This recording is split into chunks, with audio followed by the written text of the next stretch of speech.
Tulipoanza haya maneno ya Maja, mnakumbuka nilikuwa nikisema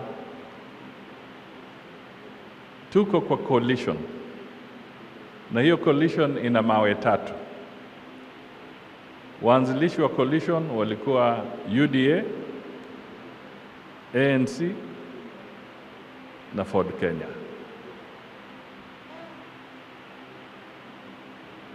Na nikasema tukikaribia 2027 mazingara ya siasa ambayo yalikuweko 2022 yatakuwa yamebadilika tukifika 2027. Na sasa hata hatujafika 2027. Septemba ndio tunamaliza miaka miwili ya serikali hii. Haya mazingira yamebadilika tayari. Yamebadilika.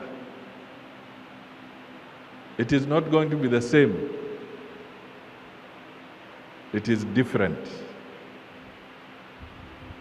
Kwa hivyo ni lazima tujipange tukiangalia tunaenda wapi kule mbele, because in 2027 the negotiating arrangement is different. It is not the same. It is different. That is how I want to really appeal to you as leaders as we go ahead. Let us support the president. Let us support the president. It's the right thing to do. It is also good for our country.